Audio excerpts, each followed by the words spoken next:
70-70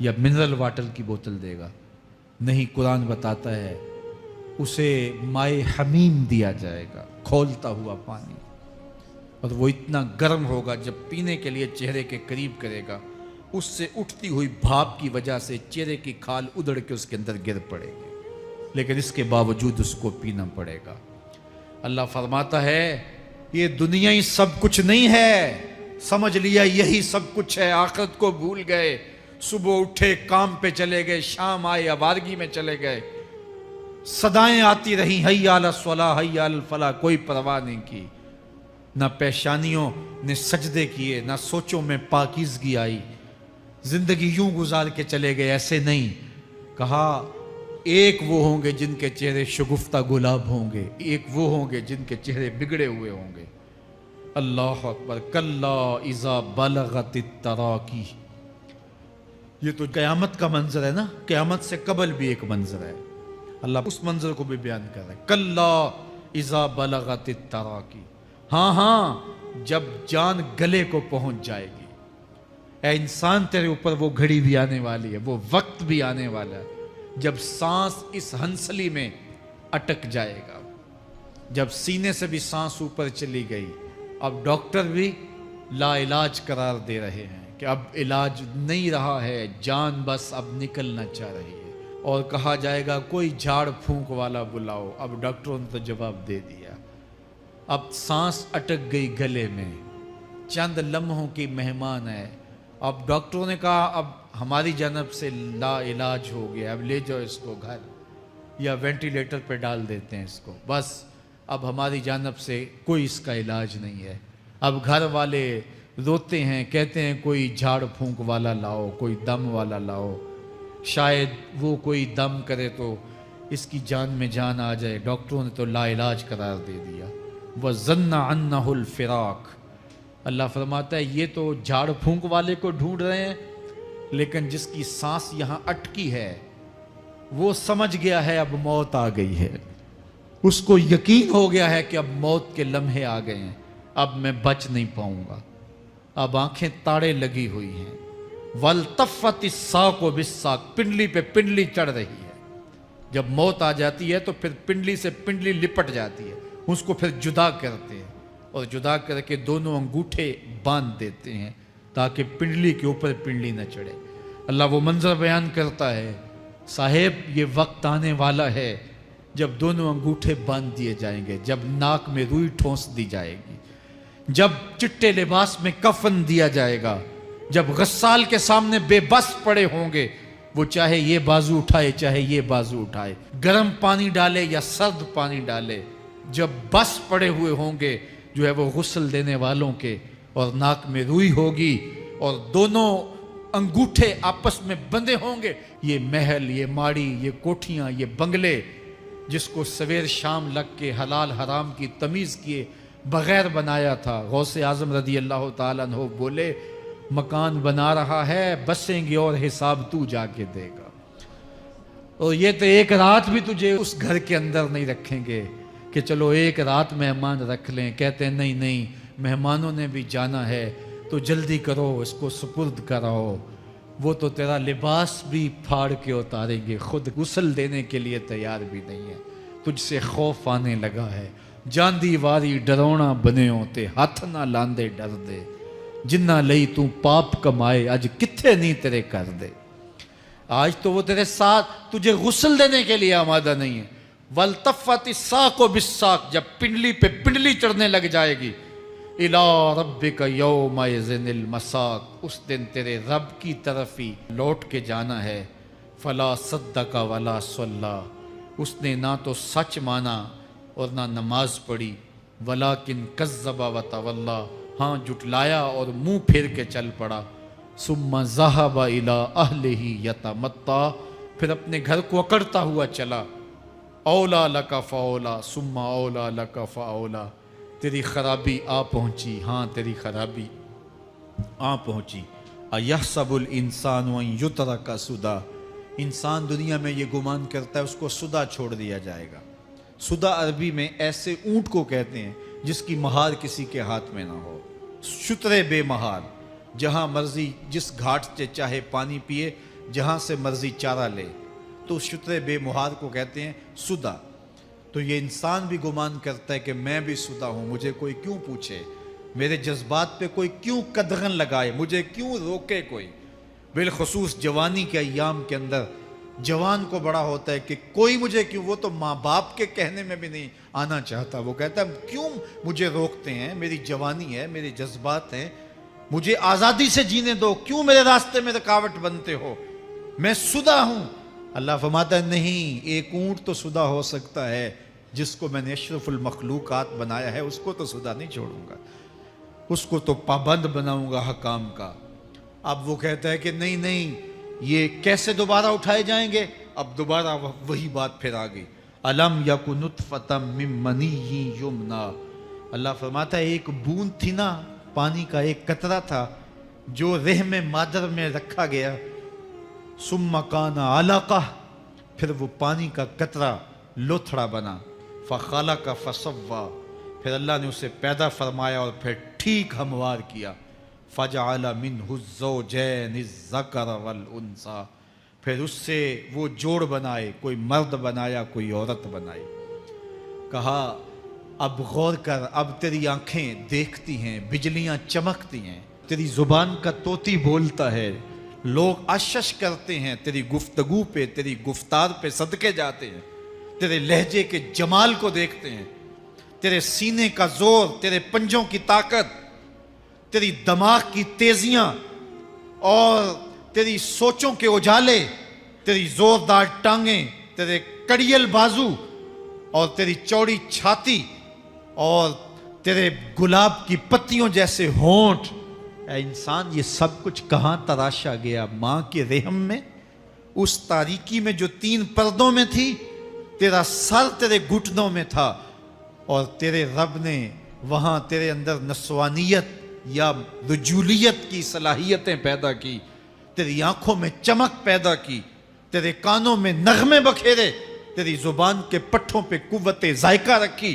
تجھے بولنے کی صلاحیت دی، تیرے پنجوں میں زور رکھا۔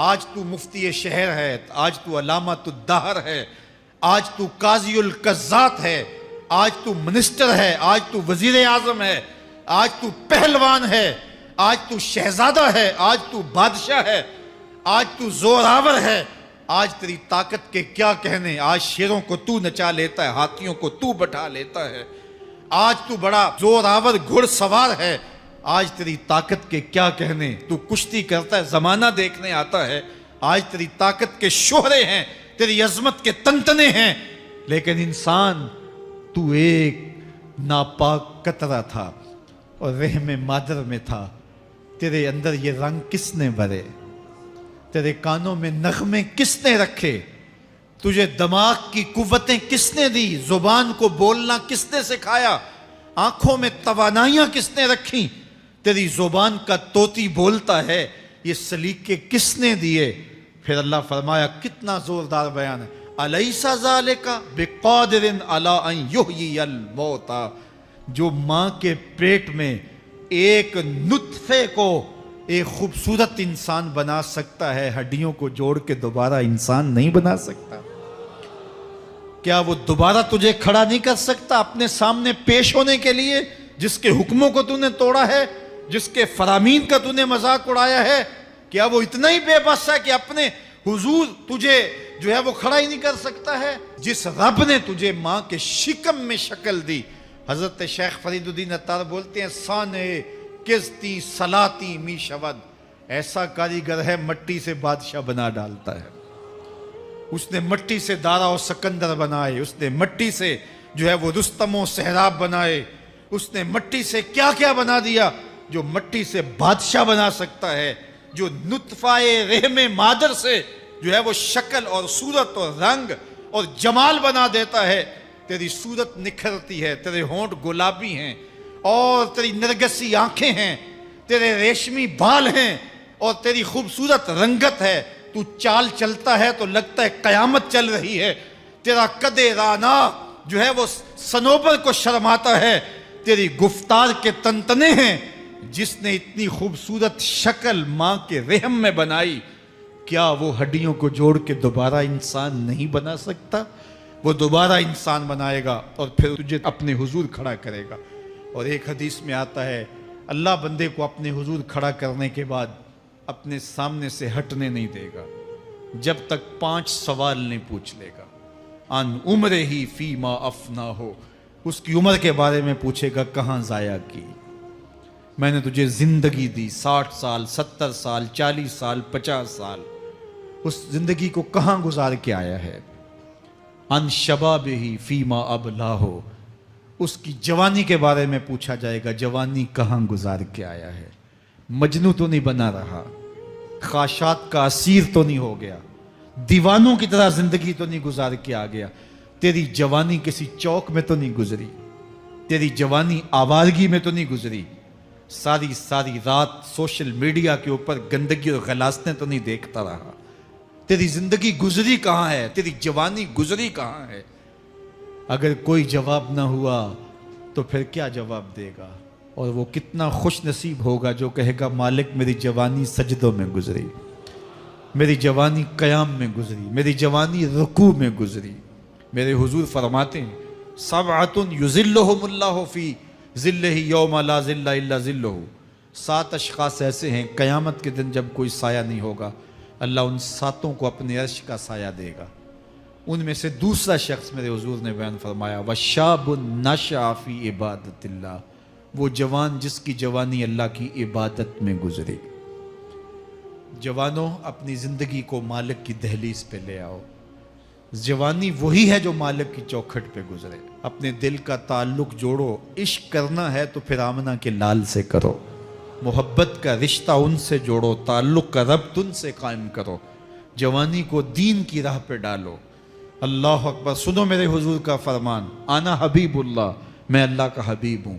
پھر فرمایا الشاب التائب حبیب اللہ، جو جوان جوانی میں توبہ کرے وہ بھی اللہ کا حبیب ہے۔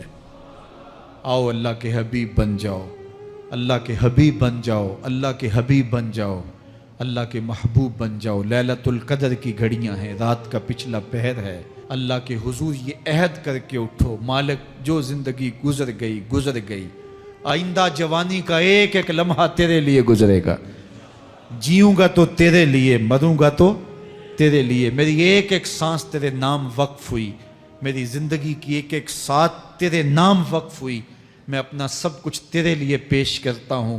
میری زندگی کا مالک بھی تو ہے، میری موت و حیات کا خالق اور مالک بھی تو ہے، یہ زندگی تو نے دی، تیری امانت ہے، تیرے حضور ہی پیش کرتا ہوں۔ اور لیلۃ القدر کی گھڑیوں میں اس عزم کے ساتھ گھروں کو لوٹو کہ اللہ میری زندگی کا ایک ایک لمحہ تیرے نام ہوا، آنے والے موسم تیرے نام ہوئے، میری جوانی تیرے نام ہوئی، میرے آنسو تیرے نام ہوئے، میری پیشانی تیرے نام ہوئی، میرے دل کی دھڑکن تیرے نام ہوئی، میری صلاحیتیں تیرے نام ہوئی، میری زبان بولے گی تو تیری تسبیح بولے گی، تیرے ذکر کے ترانے پڑے گی، میرے کان سنیں گے تو قرآن کے نغمے سنیں گے، میری آنکھیں دیکھیں گی تو مالک تیری قدرت کی نشانیاں دیکھیں گی، تیرے رسول کا روضہ دیکھیں گی، تیرا کعبہ دیکھیں گی۔ مالک میری زبان سچائی کے نور سے مالا مال ہوگی اور میں ساری زندگی تیرے نام کرتا ہوں۔ اور جب آپ اپنی ساری زندگی اللہ کے نام کر دیں گے تو پھر وہ پوری کائنات تمہارے نام کر دے گا۔ کی محمد سے وفا تو نے تو ہم تیرے ہیں، یہ جہاں چیز ہے کیا لوح و قلم تیرے ہیں۔ اللہ آپ سب کو اپنی پناہ میں، امان میں اور حفاظتوں کے حصار میں رکھے۔